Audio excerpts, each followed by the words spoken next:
Hello, everyone, and welcome to S&P Global Ratings Fixed Income in 15, a 15-minute chat with a market voice and an S&P executive.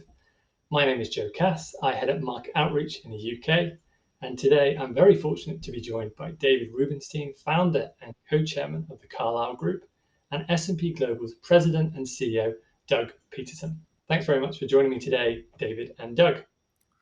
My pleasure. Thanks, Joe. Thanks. It's great to be here. So before we start, just a very quick reminder that the views of the external guest on the show today are their views alone, and they do not represent the view of S&P Global. So David, let's kick off with some questions for you. This year has been unique in terms of markets and investment environment. As someone who's lived through numerous financial crises and who also has a keen interest in history, I'd be interested to hear your experiences of this time and how does this crisis compare to your previous experiences in the market? Well, I've lived through the 87 market crash and for the dot-com bubble burst and also through the Great Recession. I am not yet old enough to actually have lived through the Great Depression, but from having read about it, it seems as that was the worst of all because it went on for more than 4 years. And the US government at the time didn't really know what to do, so it didn't really add a lot of financial firepower to the market. And as a result, it went on for quite some time. What we have now is as bad as anything I have ever seen in my lifetime, not quite as bad as the Great Depression. And the reason is the government has injected enormous amounts of money to soften the blow. But the problem is that we don't really know how to deal with the pandemic completely. It's one thing to deal with economic stress, and the government can do some things with it. But until the pandemic has a vaccine or a vaccine equivalent, I think this could go on for quite some time.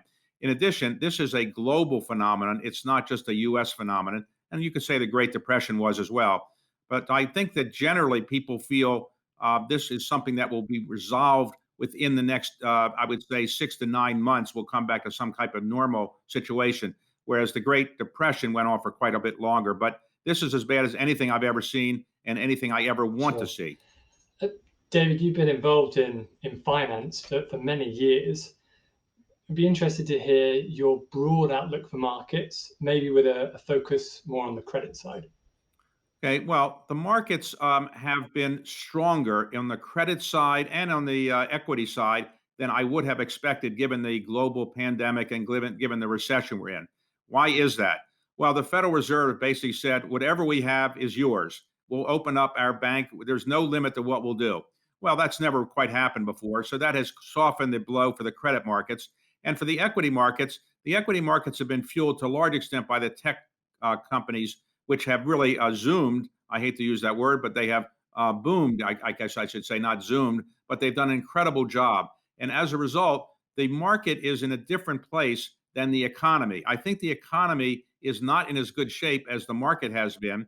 And therefore, I think the market has masked, to some extent, the problem. In the credit side, you might think in a global pandemic and a global recession, you can't borrow money or you couldn't get credit for acquisitions. In fact, the banks are calling up basically saying, we'll give you money for virtually no cost. So the credit has not been a big problem. And I'm glad about that. But I do think that the markets are fooling people a bit because I think the economy is not as good as the markets would suggest. Doug, bringing you in, a similar question for you. So what's your outlook on the credit market going forward? Well, first of all, the pandemic started. There had been some weakening of the credit markets, especially because there were some groups and some activities that were quite over-levered. So far this year, we've seen 162 bankruptcies around the world, which is almost double of the pace last year. It's not as fast as the pace in 2009, where we'd already seen 212 by then. But there are some sectors that are quite weak, like aviation, hospitality, oil sector has been weak. But there's others, the technology sector, for example, is doing really well. But one of the things that is absolutely been positive about this is that there is incredible liquidity. The banks came into this crisis with strong balance sheets, strong liquidity, a much more robust regulatory environment than we saw in the financial crisis. In addition, the central banks around the world, not just the Fed, they flooded the markets with liquidity, with zero interest rates. And there's been fiscal stimulus, which also was quite beneficial to the economy. But I think right now, the key thing that I'll be watching is the speed and the effectiveness, the safety of a vaccine. So, Doug, I speak to senior investors on pretty much a daily basis about the increased importance of ESG and sustainable finance in their investment choices. So how are we at S&P Global responding to this need for further information from companies, from investors, from intermediaries around sustainable finance? Well, at S&P Global, we ourselves follow very strong ESG standards, and we've decided that we want to be a leader with what we do with ourselves. But we also see this as an opportunity to bring consistent, standardized data to the markets. We purchased TrueCost, which has information over 15,000 companies of carbon, chemicals, water, waste. We bought a company called Robeco Sam, their ratings business, which has information over 7,000 companies of their corporate sustainability assessments. And then we built our own internal products like a ratings evaluation, ESG evaluation, green bond analytics. And we see that the ESG sector is really taking off. If I was meeting with investors 2 years ago, I had to ask them, what are you doing about ESG? When I meet with them now, they ask me about ESG. Finally, for us, it's very important that we're sitting with other standard setters. So we're quite active with the SASB, with the TCFD, which is the Task Force for Climate-Related Financial Disclosure, with the IBC, the International Business Council of the World Economic Forum. And all of these groups are working together to converge on some new standards, which I think will be beneficial. So, Doug, we're coming up to the 1-year anniversary of the purpose of a corporation. So this is an initiative led by the Business Roundtable, which you signed off on behalf of S&P Global. Can you tell us a little bit about what this is and how you'd like it to influence our strategy and direction as a company? Well, almost 50 years ago, Milton Friedman came out with shareholder primacy as the purpose of a corporation. And the Business Roundtable had that for 22 years. And last year, the Business Roundtable, through some really thorough discussions across all sectors, discussed, well, what is the purpose of the firm? And what the purpose of the firm is, it's not just what you deliver, it's also how you deliver it. And when you think about how you deliver it, you need to take care of your shareholders, but you also need to think about your employees, your communities, those around us, our supply chains. How do we think about the kind of board of directors we have? How do we run our companies? And this is something that our employees care about. Our younger employees in particular really care about the purpose of a firm. And in S&P Global's case, our purpose is to accelerate progress. When we go back to 1860 and we see when Henry Varnum Poor founded this company by publishing the first compendium of information about railroads and canals, which at their time were the internet of the economy, he was providing information that helped accelerate progress. And we brought that through today. And so when we think about the purpose of our firm, it goes well beyond just delivering to our shareholders. And it's not an either or, it's an and. And so I'm really pleased with what the Business Roundtable has done. It's opened up a fantastic debate, and it's also central to the ESG developments. Doug, I did want to talk with you about diversity with a focus on recruitment. So it's been shown that diverse teams, they're more creative, they're more efficient, and ultimately they're more successful. So as an organization, what steps are we taking to ensure S&P Global's approach to recruitment is encouraging diverse candidates to apply? Well, first of all, diversity for us is quite important, and we understand that a diverse team will always make a better decision than a single person. And we believe that diversity starts at the top. And one of our board members, Kurt Schmoke, who used to be the mayor of Baltimore, has helped us think about ways of ensuring that we're looking at a long-term vision for diversity. And more recently, with the social equity topics that have popped up since the death of George Floyd, we've been looking very seriously at ourselves to see how can we make changes that not only improve our company, but also help improve society. And one of those is through recruiting and through retention.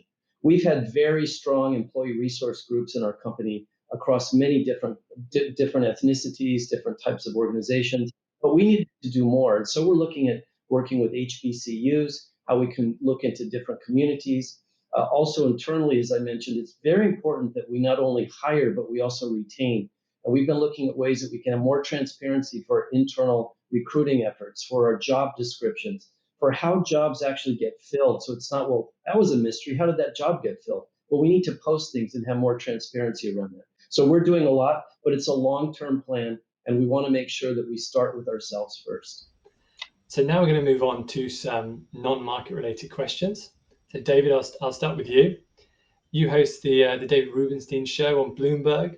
So for those who don't know, this is a one-on-one interview series where you meet very influential executives, personalities, and CEOs. Previous guests that I've seen you meet: Bill Gates, Jeff Bezos, Oprah, Warren Buffett. You've recently released a book entitled How to Lead.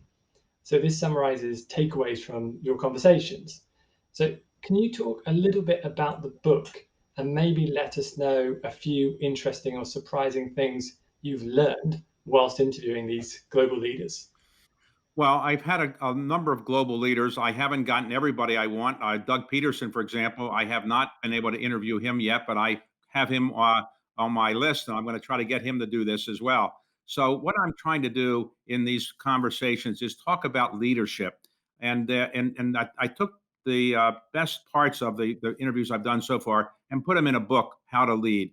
And the essence of it is this: I think in leadership there are many different qualities. One, luck. Everybody has some luck to get where they are. Second, I think it's focus. Third, I would say it's a willingness to succeed and try to have a vision of where you're going to take people. Next, I would say it's a willingness to share the credit. I'd say next is a willingness to kind of communicate with people about how you want to take them forward. You can communicate by writing, by oral communication, or by leading by example. I think it's highly important to be highly ethical. And I also think it's important to recognize that you have an obligation to society to do more with whatever wealth you might get if you're a leader, or whatever leadership qualities you might have that propelled you forward, to give back to society. In the end, I think I try to kind of take some famous people, use them as role models, and I want younger people particularly to say, I can do what these people did, or I might be inspired to do what these people did, and therefore produce more leaders. We have 7.5 billion people on the face of the earth.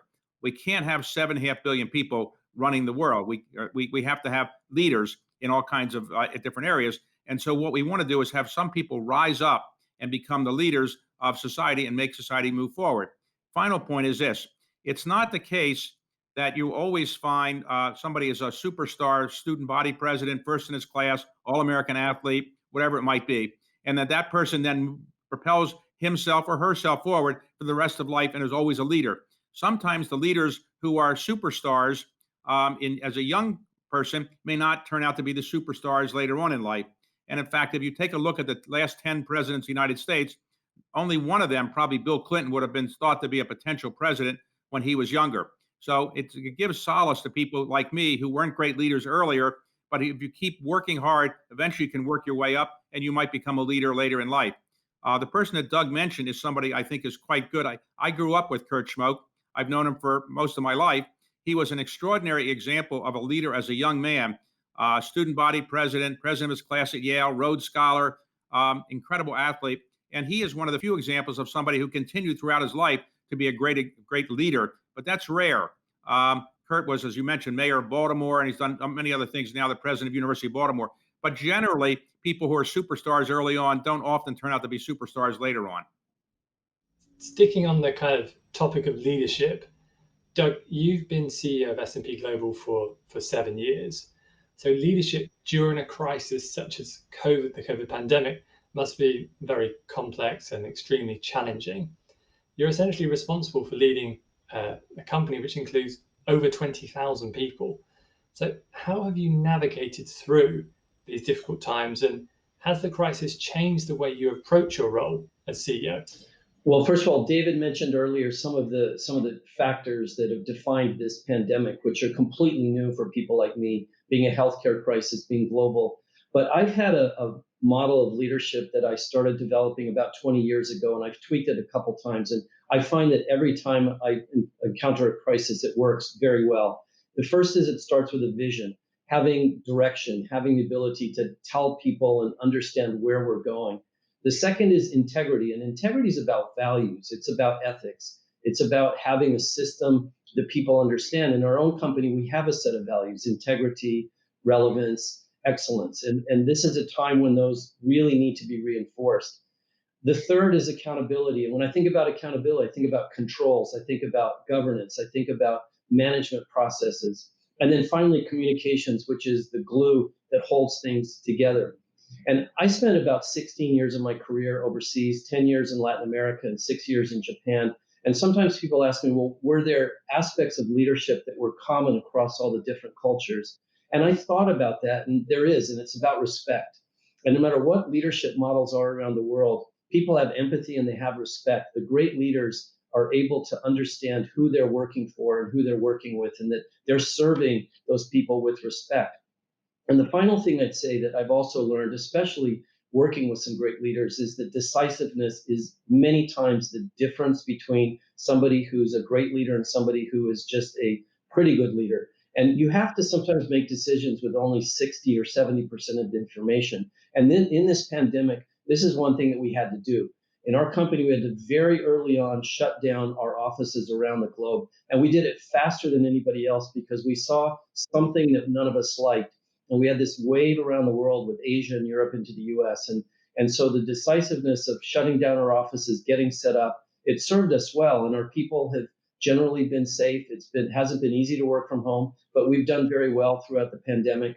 And I think that these are all the elements that have helped me be a manager and leader. And I always learn something new in every crisis, and I've learned a lot this time. David, kind of a similar question for you. Has the crisis made you rethink your approach to leadership or to work, markets, or anything else in your life? Yes, I was somebody who helped build my company by running around the world and meeting with investors or so forth. And I used to travel 240, 250 days a year. Now I travel no days a year. I'm basically in my house. I won't call it house arrest, but I'm basically here all the time. And so I've begun to wonder, did I waste my last 25 years running around the world? Or did I do a good thing? And now I should resume it when I can do it. I don't really know, but I do think that it's changed the world. And you think about this: the Industrial Revolution took about 100 years to change the way we do business. I would say the internet maybe took about 15 to 20 years to change the way we live and do business. The pandemic has taken less than a year to change the way we live and do business. And I don't think we're going back anytime soon to the days when people commute for 2 hours a day to get to their office, sit in their office for 6 hours or 7 hours, and then commute 2 hours back or anything like that. I think we're going to have more and more people working at home, more and more people not going to the office, and more people not traveling as much. And in my own case, and this is probably true of many people my age, I'm now 71. It's begun to make me realize my own mortality. When you get to be 71, you have a reasonable statistical chance of making it to your mid 80s. And if you have good access to medical care, you'll probably get there.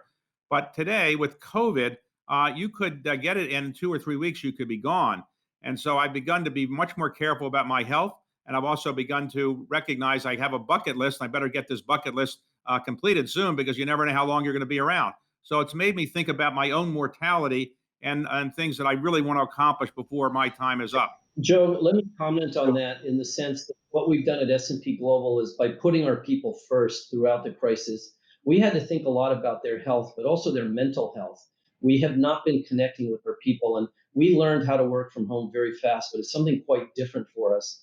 And so as we've started reimagining the future, what David mentioned about this hybrid, what I call hybrid way of working, people at home, people on the road, people remotely, it's going to be very different. And we're trying to learn now what the future is going to look like and plan for that when we come back to our offices, where people, sometimes they're in, sometimes they're not.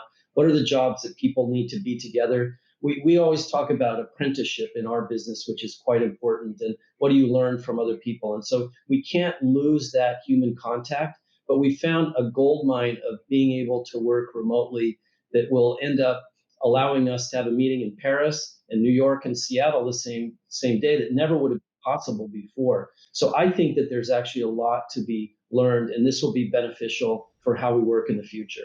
Sure. So, David, I heard you mention the growing industry of eSports on a panel recently. So, as part of my research, I also read that your family office co-invested alongside Michael Jordan in an esports company. So, my question to you is, have you ever had the chance to play on any of the big gaming titles like FIFA or Fortnite? Are you a secret gamer? Well, I wish I could tell you, yes, I am. But to be honest, I have in my family office invested in a lot of esports companies, but I cannot tell you I know how to do it. My computer skills are relatively limited. And I really am afraid that if I started to do this, people would realize how little I know how to operate a computer or how poor I am at esports. So I have contented myself with investing in good esports related companies. Michael Jordan has invested in the same company I did, but I don't think he invested in it because I did. I think he had other reasons and other advisors. I don't think he said, "Well, David Rubenstein's investing here. I better do that." I don't think he's taking any investment tips from me. So, Doug, I understand that you're a big fan of music, jazz, dance, and also attending shows when you can. So, firstly, what show would you recommend I go to next time I'm in New York in maybe a few years' time?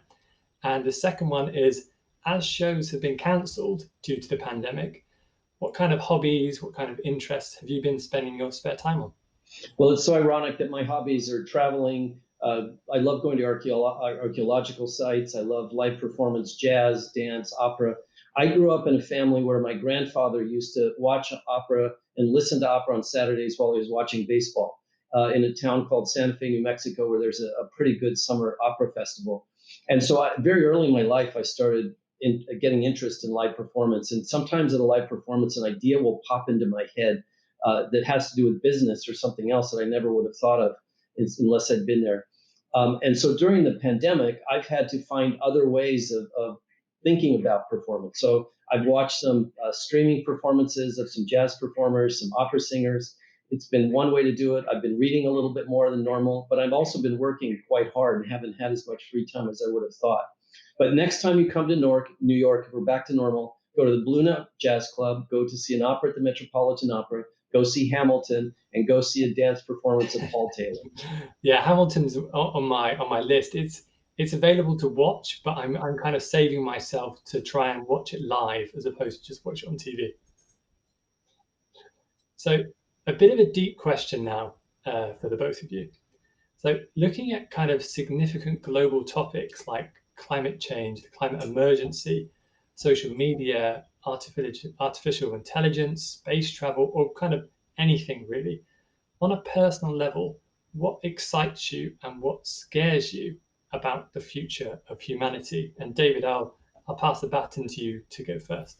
Well, throughout organized history, Homo sapiens came out of caves roughly 400,000 years ago, and for that 400,000 years, every generation has said, "Oh, the world is falling apart in the future. We were better when the world was run by people like us, and the next generation is not going to be so great." And so, my generation, the baby boomers, would say, "Oh, the world's falling apart. The people aren't as good as we were." But the truth is, new things are being invented all the time, and we're going to have better lifestyles. We're going to have longer lives. We're going to have, I think, more enriching lives in the future. My wish is that I live to be able to see some of this. But in the end, we all live through our children and our grandchildren, and that is our greatest legacy in many cases. So I'm hoping that my children and grandchildren will live to see a world where they can live to be 100 years old with good health. They can live to have happiness throughout their life. And happiness, as we all know, is the most elusive thing in life. So we can perfect a way to get everybody to be happy most of their lives. That would be a wonderful thing. I don't know whether I am going to get to heaven or not to see all this happening, but I'm doing the best I can now to make sure that I have a chance of getting to heaven, and therefore I can watch my children and grandchildren live to be 100 years old. And Doug, what's your take on that question? Well, I might talk about climate in the sense that people are becoming much more aware about it, and it is a very significant threat to the globe of the future. But let me talk about healthcare. Because the pandemic is a health crisis, it's increased the level of awareness of health or inequality of health outcomes in this country and around the world. But at the same time, one of the things that actually makes me optimistic is to see the speed at which a vaccine is being developed by the companies around the world with public-private partnerships. You see this partnership of innovation and development that is really fast, and I think this is going to be something we can learn from. In addition, there's been other types of innovation. We talked about the innovation of how we work using Zoom and Teams and other virtual and remote ways of working. The same thing is coming to healthcare. People like my 92-year-old parents who they're having to now they're in a lockdown, but they're able to speak with their doctors over their iPads. In the past, they would have never been able to do that. So I think that there's going to be a huge innovation in the healthcare field that's coming on because of the pandemic that will be beneficial to all of us. Fantastic. Well, thank you so much, David and Doug, for your time today. It's been completely fascinating. For everyone who's watching, thanks for watching, and see you next time on Fixed Income in 15. My pleasure. Thank you very much. Thank you, Joe.